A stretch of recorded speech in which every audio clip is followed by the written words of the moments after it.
नमस्कार दोस्तों, मैं हूं राज शर्मा। आप देख रहे हैं यूट्यूब चैनल हाईवे नाइट। ये जो आज की कहानी में जो आपको बताने जा रहा हूं ना, ये हमें नरेंद्र जी ने भेजा है। नरेंद्र जी बिहार के रहने वाले, साल 2011 की ये घटना है। तो हुआ क्या था नरेंद्र जी के साथ में, आइए चलते हैं इनकी कहानी में, इन्हीं की जुबानी, इन्हीं की पॉइंट ऑफ व्यू से। दोस्तों, मेरा नाम नरेंद्र है। इस घटना को मैं जब जिक्र करता हूँ ना, तो सिहर से जाता हूँ। वो डर, वो खौफ मुझे आज भी याद है। वो घटना मेरे लिए एक अजूबा था, जो मैं कभी सपने में भी नहीं सोचता था कि ऐसा कुछ मेरे साथ में उस रात में हो जाएगा।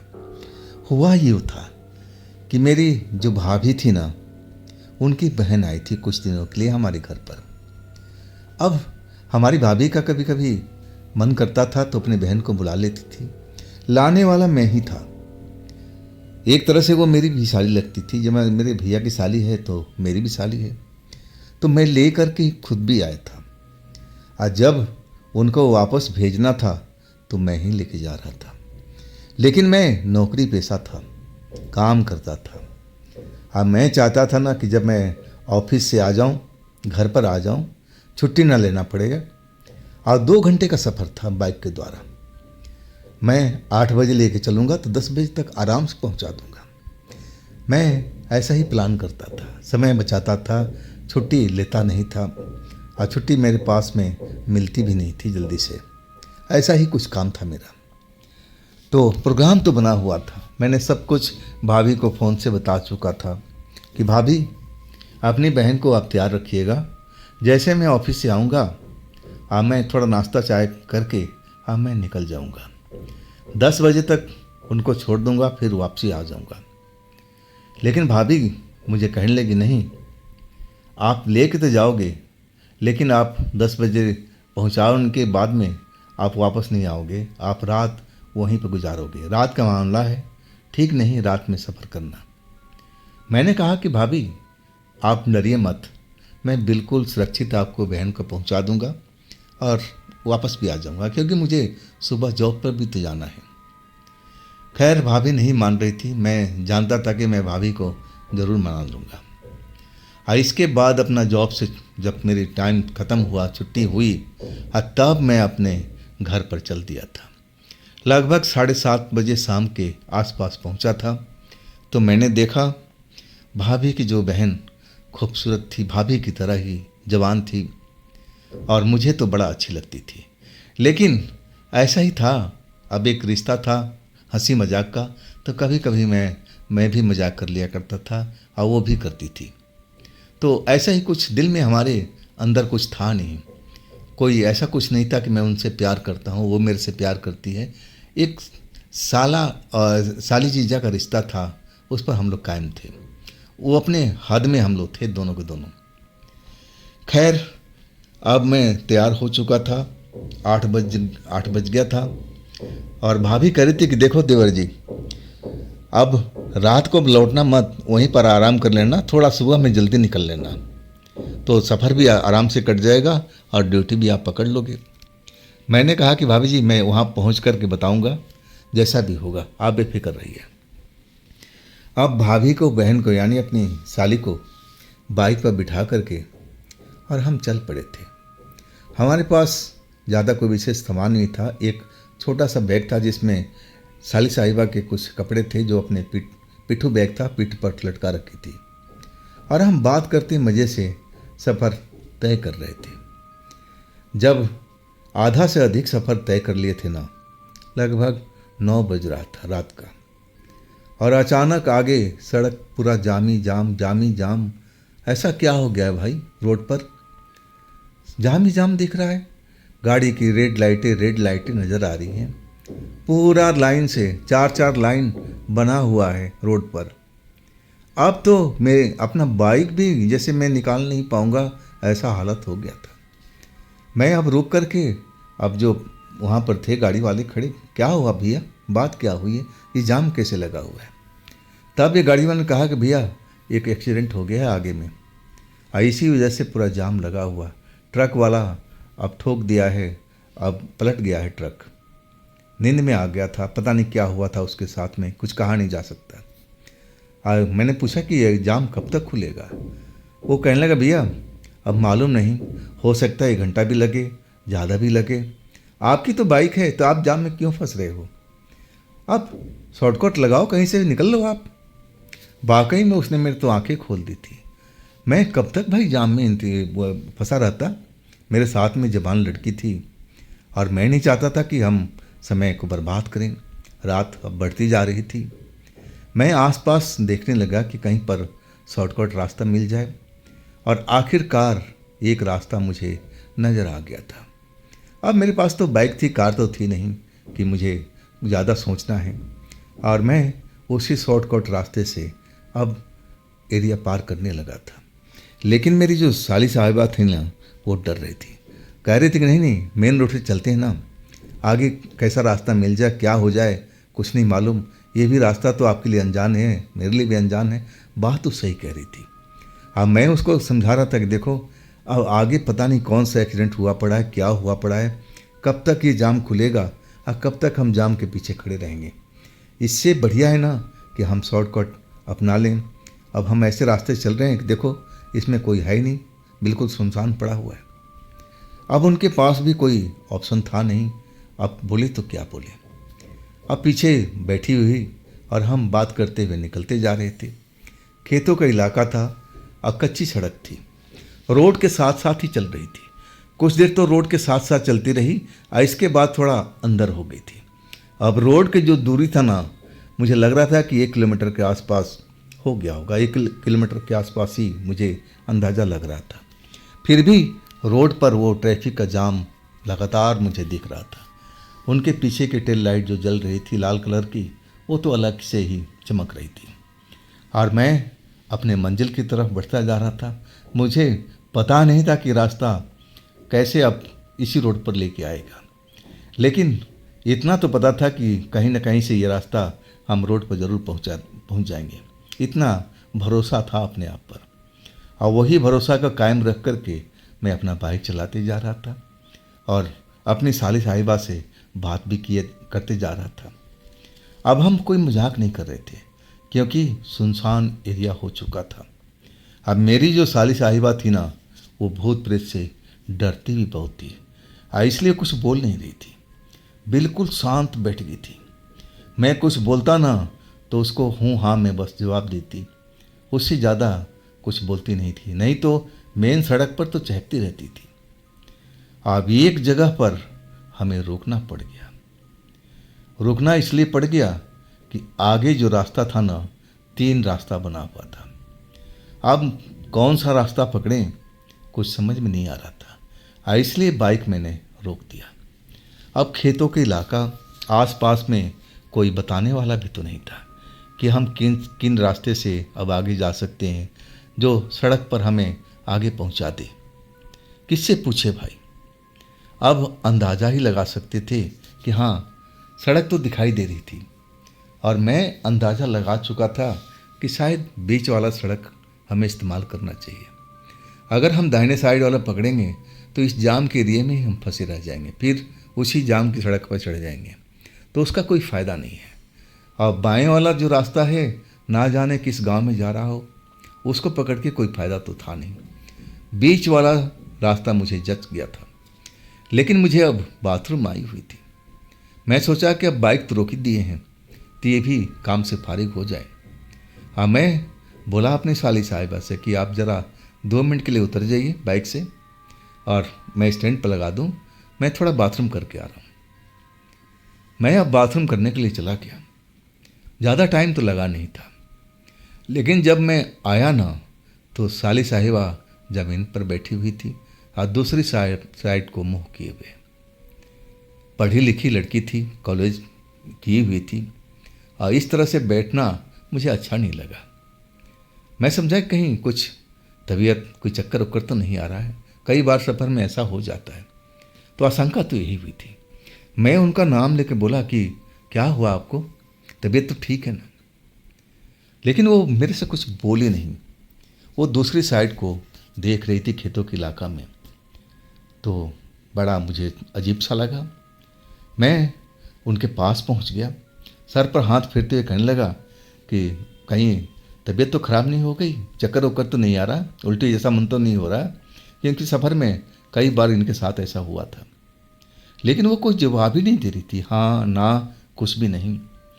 अब मेरे पास तो ऐसा कुछ था नहीं, दवा नहीं था ना कुछ भी था। अब उन्हीं के बैग में पानी रखा हुआ था जो उनके पीठ पर ही टंगा हुआ था। मैंने कहा कि आपके बैग से पानी निकाल के दूं? अभी भी कुछ नहीं बोल रही है। मुझे समझ में नहीं आ रहा था कि अचानक ये लड़की अभी बाइक पर बात भी कर रही थी। हाँ, थोड़ा डरी हुई ज़रूर थी, बहुत प्रेत से डरती ज़रूर थी। अब ऐसा इलाका आ चुका था तो डरना लाजमी था। लेकिन मैं इन चीज़ों पर कभी विश्वास करता ही नहीं था। भूत प्रेत को मैं मानता ही नहीं था। मुझे तो एक मजाक की तरह लगता था। लोग बाग जो भूत से ग्रसित होते थे, मैं उनके ऊपर हंसता था कि इनको डॉक्टरी इलाज की ज़रूरत नहीं है, किसी ओझा तांत्रिक के पास जाने का क्या फ़ायदा। एक तरह से मजाक ही उड़ाता था उनको। और मैं साली साहिबा के इस व्यवहार पर भी अब मजाक उड़ाने लगा। क्या होगा आपको, क्या हो गया साली साहिबा? भूत प्रेत से डर गई क्या? अरे मैं हूं ना यहाँ पर, डरने की जरूरत नहीं। लेकिन मैं जो कुछ बोल रहा हूँ उसका कोई जवाब ही नहीं दे रही थी। मैं उनके सामने आ गया। जब मैं सामने आया ना तो देखा इनको दोनों आँख खुला हुआ है और एकदम खेतों के इलाका में घूर रही हैं, बड़ी बड़ी आंखें करके। मैं उनकी आँख के सामने में खड़ा हो गया, लेकिन उनकी आँख की जो पुतलियाँ थी नहीं लग रहा था कि गिर नहीं रही है, एक टक अब ऐसे घूरे जा रही हैं खेतों को। मैं थोड़ा बिल्कुल ऐसा लगा ना कि अब मैं क्या करूं, अब तो मैं फंस गया हूं, क्या हो गया समझ में नहीं आ रहा है। मुझे तो भूत प्रेत पर यकीन था ही नहीं कि ऐसा कुछ हो जाएगा। मुझे लगा कि ज़रूर कोई ऐसा बीमारी है जो इनको आ चुका है, या तो कोई सदमा पहुंच गया है, दौरा पड़ गया है, ऐसा ही मुझे लगने लगा था। अब मैं उनके बैग से पानी निकालने लगा। जैसे ही पानी का बोतल बाहर निकाला, तब तक तो उन्होंने मेरा गर्दन को पकड़ लिया था, गला को पकड़ लिया था। नाजुक सी लड़की, ऐसे ताकत उसके शरीर में आ चुकी थी ना कि मुझे एक हाथ से ही निपटा दिया था। मैं जमीन पर गिर चुका था। अब मेरे छाती पर बैठ करके अब मेरा गला दबाई जा रही थी। अब गला से ऐसे वो आवाज़ निकाल रही थी जैसे उसका आवाज़ हो ही ना हो। वो तो एक अलग ही बन चुकी थी, आंखें बड़ी बड़ी। अब मैं उनसे कह रहा था कि क्या कर रही हो, क्या कर रही हो, लेकिन वो मेरी बात सुन नहीं रही थी। बस हाँ अजीब अजीब आवाज़ निकाल करके अब मेरे गला को दबाने का भरपूर प्रयत्न कर रही थी। ऐसा लग रहा था ना कि उनके हाथ में गजब का ताकत आ चुका है। वो ताकत मुझे एहसास हो रहा था। हाँ, मैं बार बार चिल्ला रहा था, जितनी मेरे अंदर में शक्ति थी उनको हाथ पकड़े हुए अपने गले से हटाने का यत्न कर रहा था। लेकिन मैं कुछ ही देर हटा पाता, थक जाता था और वो मेरे पर हावी हो जाती थी। ऐसी आवाज़ निकलने लगी। मैं एकदम सन्ना सा हो गया था कि अचानक इस लड़की को क्या हो गया। कॉलेज में लड़की पढ़ती है, ये कैसी हरकत कर रही है, क्या कोई इसको दौरा पड़ गया? मुझे तो उस वक्त में वही लगा था। जैसे तैसे मैं उसको ढकेला पूरी ताकत लगा करके, लेकिन वो मेरा पिंड नहीं छोड़ रही थी। मैं उसका हाथ हटाता, थोड़ी देर के लिए हाथ जरूर वो अलग हो जाता था, लेकिन अगले पल पूरी ताकत से वो गले पर मेरा हमला कर देती थी और गजीब गजीब आवाज़ निकालती थी, ऐसी आवाज़ जो इंसान डर जाए। हाँ, मुझे भी अब डर लगने लगा था कि कहीं इसके साथ कुछ हो तो नहीं गया, क्या हो सकता है, ये ऐसी हरकत क्यों कर रही है। ये तो भोली भाली लड़की, नाजुक सी लड़की, आप पढ़ने वाली, कोई अनपढ़ भी नहीं है, तो ये क्या कर रही है। मैं बहुत मुश्किल से अपने आप को छुड़ाया और उठ करके खड़ा हुआ और डांटते हुए कहने लगा, उसका नाम लगे, तुम शर्म आनी चाहिए, तुम मेरे साथ में ऐसी हरकत कर रही हो, ये तो बेसुखा दे रहा है। लेकिन वो तो फिर दोबारा से मुझ पर झपट पड़ी। मैं अपनी जान बचाने लगा, बाइक के चक्कर लगाने लगा और दौड़ा के मुझे पकड़ने की कोशिश करने लगी। मुंह से अजीब अजीब आवाज़ फिर निकालना शुरू। मैं तो आवाज़ सुन करके एकदम डर सा गया था। फिर मुझे उन चीज़ पर विश्वास करना पड़ा जिसको मैं विश्वास कभी करता नहीं था, भूत प्रेत का। फिर मुझे वो चीज़ भी याद आ गया। लोग बाग हमारे घर में बताते थे कि कभी किसी को भूत प्रेत का तकलीफ हो तो हनुमान चालीसा को याद करो, हनुमान जी को याद करो, ज़रूर तकलीफ से मुक्ति मिलेगी। मैं सोचने लगा कि अगर इसको भूत पकड़ लिया है, जिसको मैं मानता नहीं था, तो इसका उपाय तो भी है ना। उपाय हनुमान चालीसा है। मैंने कहा नहीं कि आप पढ़ के देखते हैं, जो होगा देखा जाएगा। हनुमान चालीसा तो मुझे याद ही था और वही मैं पढ़ना शुरू कर दिया। भागता जा रहा था मैं और वो मेरी पीछा कर रही थी। मैं अपने आप को बचा रहा था, लेकिन अब हनुमान चालीसा पढ़ना शुरू कर दिया।